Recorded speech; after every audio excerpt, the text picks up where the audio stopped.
Donald Trump এখন বেপরোয়া মরিয়া হয়ে গতকাল থেকে দুবার মারাত্মক দুটি টুইট করেছে, যে দুটি টুইট নিয়ে এই মুহূর্তে নতুন করে ইরান যুদ্ধের ভয়াবহতা নিয়ে একটা আশঙ্কা তৈরি হয়েছে। 10 দিন আগেই ডোনাল্ড ট্রাম্প ইরানকে আলটিমেটাম দিয়েছিল, হয় ডোনাল্ড ট্রাম্পের দেওয়া 15 দফা দাবি মেনে নিয়ে ইরানকে চুক্তি করতে হবে, নতুবা আমেরিকা ইরানের পাওয়ার ইনফ্রাস্ট্রাকচার, সিভিল ইনফ্রাস্ট্রাকচার যা রয়েছে গুড়িয়ে দেবে।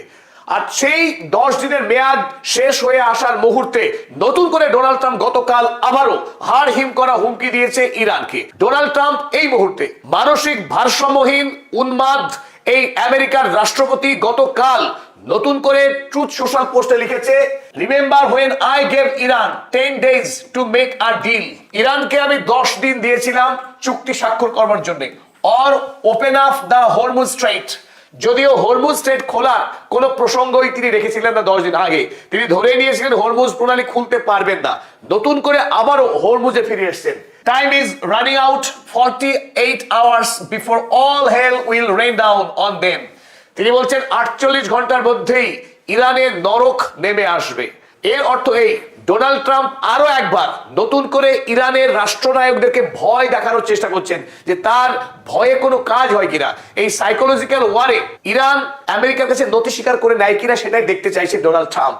কিন্তু এই খেলায় ইরান অনেক বেশি পক্ক, অনেক বেশি দক্ষ। সেই 1979 সাল থেকে আমেরিকার 6 রাষ্ট্রপতি এলেন গেলেন, এই ধরনের চাপের সঙ্গে খেলা করা ইরানের নিত্য অভ্যেস। তাই ডোনাল্ড ট্রাম্প একজন ভারসাম্যহীন মানসিক রোগীর হুমকিতে ইরানে খুব একটা এসে যায় না। আর যখন ইরান পাত্তা দিল না, আবারও একটি নতুন করে হুমকি দিলেন আজ। আর এই হুমকিতে একটি বিষয় খুবই স্পষ্ট, তিনি একদিকে গ্যাংস্টার, হুলিগান এবং মোস্ট অ্যাবিউসিভ পার্সন, অর্থাৎ যিনি গালাগাল দেয়াতে উস্তাদ। আমেরিকার রাষ্ট্রপতি নিজেকে তিনি শক্তিশালী তো মনে করেনি, তবে গোটা পৃথিবী মনে করে তার মুখ হচ্ছে সব থেকে জঘন্য মুখের ভাষা।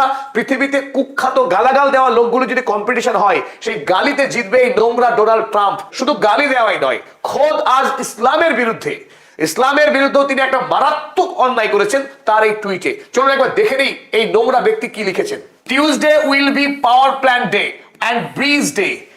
তিনি যুদ্ধ করছেন, জেনেভা কনভেনশনকে ভেঙে, আন্তর্জাতিক যুদ্ধ আইনকে ভেঙে সিভিলিয়ান স্ট্রাকচারকে আক্রমণ করছেন। আর সেটাই গর্বের সঙ্গে বলছেন এই উন্মাদ। তিনি বলছেন Tuesday will be power plant day. ইরানের বিদ্যুৎ সেক্টরে তিনি আক্রমণ করবেন, যেটা যুদ্ধের চরমতম অন্যায়, গর্হিত অপরাধ। দ্বিতীয় বলছেন ব্রিজ ডে, একটা ব্রিজ ভেঙেছেন তেহরানের পশ্চিমে কারাজ রোডে, আরো ব্রিজ ভাঙবেন সেই হুমকি দিচ্ছেন। তিনি বলছেন and all wrapped up in one in Iran, সমস্ত কিছুকে ইরানে গুড়িয়ে দেওয়া হবে। There will be nothing like it। এর আগেও বলেছেন যে এইরকম আক্রমণ ইরান কখনো দেখেনি। তারপরে কি বলে, ওপেন দা ড্যাশ স্ট্রেট, যেটা মুখে আনা যাবে না। ডোনাল্ড ট্রাম্প যেমন নোংরা লোক, তেমনি নোংরা মুখের ভাষা। তিনি হরমুজ স্ট্রেটকে ড্যাশ স্ট্রেট বলেন, আমরা পড়তে পারলাম না। নেক্সট লিখলেন ইউ ক্রেজি ড্যাশ। সমগ্র ইরানবাসীকে তিনি অখাদ্য ভাষায় গালাগাল করলেন। তিনি আমেরিকার রাষ্ট্রপতি। এতে আমেরিকা রাষ্ট্রের 250 বছরের যে ঐতিহ্য, আমেরিকাবাসী মনে করতো তারা পৃথিবীর শ্রেষ্ঠ জাতি, তারা পৃথিবীর ইতিহাসের সবচেয়ে শক্তিশালী, শিক্ষিত, সভ্য, তাদের গণতন্ত্রের মডেল শ্রেষ্ঠ মডেল। সারা পৃথিবীকে সেই মডেলকে অনুসরণ করা উচিত। তাহলে কি সারা পৃথিবী এই আমেরিকার রাষ্ট্রপতির মুখের ভাষাকে অনুকরণ করবে, মডেল করবে? Shame to you Mister Donald Trump, and it is a shame to all American people. সমগ্র আমেরিকাবাসীর জন্য লজ্জা এই ডোনাল্ড ট্রাম্প, এই ভারসাম্যহীন উন্মাদ ব্যক্তি। Or you will be living in hell. ইরানকে এখন নরকে বাস করতে হবে। Just watch praise be to Allah. Praise be to Allah যখন লিখলেন, এটা নিশ্চিত করেই আল্লাহর প্রতি শ্রদ্ধার জন্য নয়, তার আগে তিনি যে অখাদ্য গালাগাল লিখেছেন, সেই গালাগালের সঙ্গে তিনি প্রেজ বি টু আল্লাহকে এক জায়গায় করে দিলেন। স্বাভাবিকভাবেই ইরানের মানুষের যে ধর্মবিশ্বাস, সেই ধর্মবিশ্বাসকে সরাসরি আঘাত করার চেষ্টা করলেন এই নরখাদক রাষ্ট্রপতি ডোনাল্ড ট্রাম্প। ডোনাল্ড ট্রাম্পের 48 ঘন্টার বেপরোয়া আলটিমেটামের পরে ইরান তৎক্ষণাৎ কোনো সময় নষ্ট না করে ডোনাল্ড ট্রাম্পের নার্ভে ভয়ঙ্কর চাপ সৃষ্টি করে প্রত্যুত্তর দিয়েছে। সেই প্রত্যুত্তর কে দিলেন? খোদ খাতাম আল আম্বিয়ার কমান্ডার আলী আব্দুল্লাহি আলাভাদি, ইব্রাহিম জুলফাকারি যিনি স্পোক্স পারসন, তার অপেক্ষা না করে খোদ আলাভাদি নিজেই তিনি আমেরিকার দেওয়া 48 ঘন্টা আলটিমেটামকে ঘুরিয়ে দিলেন। তিনি জানিয়ে দিলেন, gates of hell will open for you. Hey dirty Donald Trump, নোংরা ডোনাল্ড ট্রাম্পের জন্য ইরান নরকের দরজা খুলেই রাখবে। Iran rejects Trump's helpless 48-hour ultimatum to reopen Strait of Hormuz. Donald ট্রাম্পের দেওয়া 48 ঘন্টার যে হুমকি ছিল স্ট্রেট অফ হরমুজ খোলার জন্য, সেই হুমকিকে ফুৎকারে উড়িয়ে দিল ইরান। ইরান আমেরিকার দেওয়া এই হুমকিকে পরোয়া করে না। স্ট্রেট অফ হরমুজ কোনো অবস্থাতেই তারা খুলবে না এবং পৃথিবীর কোন রাষ্ট্রের ক্ষমতা নেই ইরানের কাছে এসে ইরানকে বাধ্য করা এই স্ট্রেট অফ হরমুজ খুলতে। তাতে আমেরিকা তার যত শক্তি আছে শক্তি প্রয়োগ করুক, ইরান প্রস্তুত আছে সেই শক্তির মোকাবেলা করার জন্য। গত পরশুদিন F-15 ফাইটার জেট যখন আক্রান্ত হয় ইরানে এসে, তাতে দুজন পাইলট একসঙ্গে প্লেন থেকে লাফ মেরেছিলেন। একজনকে তৎক্ষণাৎ মার্কিন সেনাবাহিনী উদ্ধার করেছিল, আর একজন মার্কিন পাইলট যিনি ইস্পাহানের পাহাড়ি অঞ্চলে লুকিয়েছিলেন, সেই একজন পাইলটকে উদ্ধার করতে এসে আমেরিকার কাল ঘাম ছুটে গিয়েছে। গতকালই 7টা মার্কিন এয়ারক্রাফটকে ধ্বংস করেছিল ইরান, আর আজ নতুন করে আরো 4টে এয়ারক্রাফটকে ধ্বংস করেছে ইরান ওই এক পাইলটকে উদ্ধার করতে এসে। যদিও ইরান ওই পাইলটের মাথার দাম ঘোষণা করেছিল $60,000 মার্কিন ডলার। সেই মার্কিন পাইলটকে খুঁজতে যদিও ইরানের জনগণ উৎসাহের সঙ্গে নেমেছিলেন, শেষ পর্যন্ত আমেরিকা তার সেই পাইলট যিনি লুকিয়েছিলেন ইস্পাহানের পাহাড়ি অঞ্চলে, তার কাছে ডিভাইস ছিল, যে ডিভাইসের মাধ্যমে মার্কিন সেনাবাহিনীকে সে জানিয়েছিল তার লোকেশন। সেই লোকেশন থেকে আজ আমেরিকা শেষ পর্যন্ত তাকে উদ্ধার করতে সক্ষম হলেও ইরানের যে নতুন আকাশ প্রতিরক্ষা ব্যবস্থা বাভার 373 তার জাদু দেখিয়ে দিয়েছে। যে গত 3 দিন ধরে যেভাবে ধারাবাহিক মার্কিন এয়ারক্রাফটকে ধ্বংস করেছে, F-16, A-10 ফাইটার জেট, এমনকি ক্রুজ মিসাইল, ব্ল্যাক হক হেলিকপ্টার, একের পর এক মার্কিন এয়ারক্রাফট ইরানের আকাশ সীমাতে এসেছে এবং ধ্বংস হয়ে গেছে। এই মুহূর্তে ইরানের নিজস্ব প্রযুক্তিতে তৈরি বাভার 3-on-3 সৈয়দ 4 মিসাইল ব্যবহার করে একের পর এক মার্কিন এয়ারক্রাফটকে ধ্বংস করে দিয়েছে। তাই ইরান আগের তুলনায়, এমনকি এই যুদ্ধ শুরুর সময় থেকে এই মুহূর্তে আরো অনেক বেশি শক্তিশালী। যেটা এতদিন অভাব ছিল আকাশ প্রতিরক্ষা ব্যবস্থার, সেই ফাঁকটুকু কিন্তু ইরান অনেকখানি ভরাট করে দিয়েছে। তাই ইরানের পক্ষে এই মুহূর্তে আমেরিকার বিরুদ্ধে লড়াই করাটা আরো অনেক বেশি সহজ হয়ে গেছে। আজকে যখন মার্কিন সেনারা উদ্ধার করলেন সেই পাইলটকে, এই উদ্ধার করতে সে আজকেই হারিয়েছে C-130 ট্রান্সপোর্ট প্লেনস। দুটো প্লেন ধ্বংস হয়েছে, দুটো ব্ল্যাক হক হেলিকপ্টার, দুটি MQ-9 ড্রোন ধ্বংস হয়েছে, এবং ধ্বংস হয়েছে হারমাস 900 ডিভাইস, যেটা ইসরায়েলের তৈরি সার্ভেইলেন্স সিস্টেম। সমস্ত এলাকার ডেটা চুরি করার জন্য সিদ্ধ হারমাস 900, সেই হারমাস 900 কে ধ্বংস করেছে ইরান।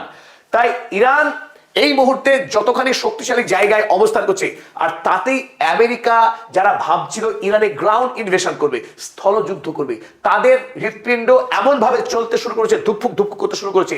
তারা ইরানের কথা ভাবলেই তারা ভিমরি খেয়ে যাচ্ছে, আক্রমণ কত দূরের কথা। মার্কিন যুক্তরাষ্ট্রের দুই পাগল, একদিকে ডোনাল্ড ট্রাম্প, অন্যদিকে হেগসেথ। এই হেগসেথ তারা যারা স্বপ্ন দেখছে আগামী দিনে আমেরিকার আরো বড় রাজনৈতিক পদ দখল করা, যারা যুদ্ধের কোনো অভিজ্ঞতা যাদের কাছে নেই, যারা যুদ্ধের বাস্তবতা বোঝে না, সেই উন্মাদ যুদ্ধ পাগল যারা নায়ক, তারা ভাবছে ইরানকে তুড়ি মেরে হারিয়ে দেবে। কিন্তু আমেরিকার যারা পোড় খাওয়ার সেনা নায়ক অফিসার, তারা যুদ্ধের মানেটা বোঝেন। এই জন্য হিগসেতে দেওয়া আলটিমেটামকে পরোয়া না করে সরাসরি জানিয়েছে আমেরিকার অফিসাররা তারা ইরানে গ্রাউন্ড যুদ্ধে যাবে না। আর এই জন্যই আমেরিকার এই secretary of war Mister Hegseth, তিনি 10 জন মার্কিন অফিসারকে ফায়ার করে দিয়েছেন। ইউ আর ফায়ার্ড, তার মানে বরখাস্ত করে দিলেন। এখান থেকে প্রমাণ হয় কোন বিজয়ী দেশ তার সেনানায়ককে বরখাস্ত করে না। কে বরখাস্ত করে? যে হেরে যাচ্ছে, যে দেশ যুদ্ধে পরাস্ত হচ্ছে, বেপরোয়া হয়ে গেছে, যার হাতে যুদ্ধের কোনো নিয়ন্ত্রণ নেই, সেই নিয়ন্ত্রণ হারানো পাগল হয়ে যাওয়া বেপরোয়া রাষ্ট্রনায়ক বেকায়দায় পড়ে তার দেশের সেনাবাহিনীর সদস্যদেরকে বরখাস্ত করেন। চলুন দেখে নিই কারা বরখাস্ত হলেন। এই যে হেগসেথ, যিনি সবচাইতে স্পর্শকাতর, যার ছবি তোলা ঠিক না হলেও সাংবাদিককে পর্যন্ত ফায়ার করেন, ছিলেন পেশায় একজন নিউজ চ্যানেলের অ্যাঙ্কার থেকে হঠাৎ করে আঙুল ফুলে কলা গাছ। ডোনাল্ড ট্রাম্পের বদান্যতায় তিনি এখন আমেরিকার সেক্রেটারি অফ ওয়ার। সেই সেক্রেটারি অফ ওয়ার এমন যুদ্ধ পরিচালনা করছেন যে ইরানের কাছে মার খেয়ে আমেরিকার থোবড়াটাই বেঁকে গেছে। সেই অসহায় সেক্রেটারি অফ ওয়ার তিনি ফায়ার করলেন 1 নম্বর মেজর জেনারেল উইলিয়াম গ্রিন জুনিয়রকে ফায়ার করলেন সব থেকে গুরুত্বপূর্ণ ব্যক্তি ইনি, অর্থাৎ জেনারেল র্যান্ডি জর্জ। তিনি আমেরিকার যে পদাতিক সেনাবাহিনী আর্মির চিফ অফ স্টাফ, যিনি সৈন্যবাহিনীদের প্রতি দায়বদ্ধ। মার্কিন সেনারা কাতারে কাতারে ইরানে গিয়ে যে মৃত্যুবরণ করবে, তারা যাবে হেঁটে আর আসবে শুয়ে, তিনি খুব ভালো করে জানেন। জর্জ র্যান্ডি, ইরানের আইআরজিসি, তারা যে প্রস্তুতি নিয়ে রেখেছে, তার সঙ্গে ইরাকি পিএমএফ সৈন্য, এমনকি চেচেন সেনারাও কথা দিয়ে রেখেছে তারা যুদ্ধ করতে আসবে। পাশে তালিবান রয়েছে হিজবুল্লাহ, রয়েছে হুথি। ইরানের সঙ্গে যখন অ্যাক্সিস অফ রেজিস্ট্যান্স, এত শক্তিশালী যোদ্ধারা, এই ইরানের ভূপ্রকৃতি যাদের কাছে হাতের তালুর মতো চেনা, তারা ঐক্যবদ্ধভাবে যদি লড়াই করে, মার্কিন সেনা সেখানে কর্পূর মতো উবে যাবে। তাই যে কথা এই সময় খুব জনপ্রিয় হয়েছে, মার্কিন সেনারা ইরানে আসবে হেঁটে, যাবে শুয়ে। তো জর্জ র্যান্ডি খুব ভালো করে জানেন ইরানের যুদ্ধে যাওয়ার মানে কি। সুতরাং তিনি সরাসরি এই পিকসেটকে, মানে হেগসেটকে না করে দিয়েছেন, তিনি মার্কিন সেনা ইরানে পাঠাবেন না। আর এই না শুনতে অপ্রস্তুত হেগসেট, তিনি সরাসরি র্যান্ডিকেই তিনি নট করে দিয়েছেন, তাকে ফায়ার করে দিয়েছেন। আরো একজন ফায়ার হলেন জেনারেল ডেভিড হর্নে, তিনি commanding general of the army's transformation and training command. তিনি, তার কর্তব্য মার্কিন সেনাদের উদ্বুদ্ধ করা, কিন্তু তিনি উদ্বুদ্ধ করতে পারছেন না, সুতরাং তাকে ওই ফাঁসির কাঠে তিনি ঝুলিয়ে দিলেন। আরো 7 জন সেনানায়ককে হেগসেট বরখাস্ত করেছেন। তাই আমেরিকাতে এই প্রথম এক নজিরবিহীন সংকট, যে আমেরিকার সেনাবাহিনীর সঙ্গে আমেরিকার এই যুদ্ধবাজ রাষ্ট্রনায়কদের সরাসরি যুদ্ধ শুরু হয়ে গেছে। ইরানের যুদ্ধ করার আগেই আমেরিকার অভ্যন্তরীণ যুদ্ধ শুরু হয়েছে এখন। তাই এটা সরাসরি পরাজয়ের নমুনা। আমেরিকা যুক্তরাষ্ট্র ইতিমধ্যে পরাস্ত হয়েছে। তাই ইব্রাহিম জোলফাগারি তিনি এক লম্বা বিবৃতি দিয়ে ঘোষণা করেছেন, Iran has won the war. ইরান এই যুদ্ধে বিজয়ী হয়ে গেছে, আমেরিকা পরাস্ত হয়েছে। তার এটা অন্যতম বড় কারণ। আর এরই সাথে আমাদের আজকের আলোচনা আমরা শেষ করলাম। যারা এতক্ষণ আমাদের সঙ্গে ছিলেন প্রত্যেককে ধন্যবাদ। কেমন লাগলো আমাদের নিবেদন অবশ্যই মন্তব্য করে জানাবেন।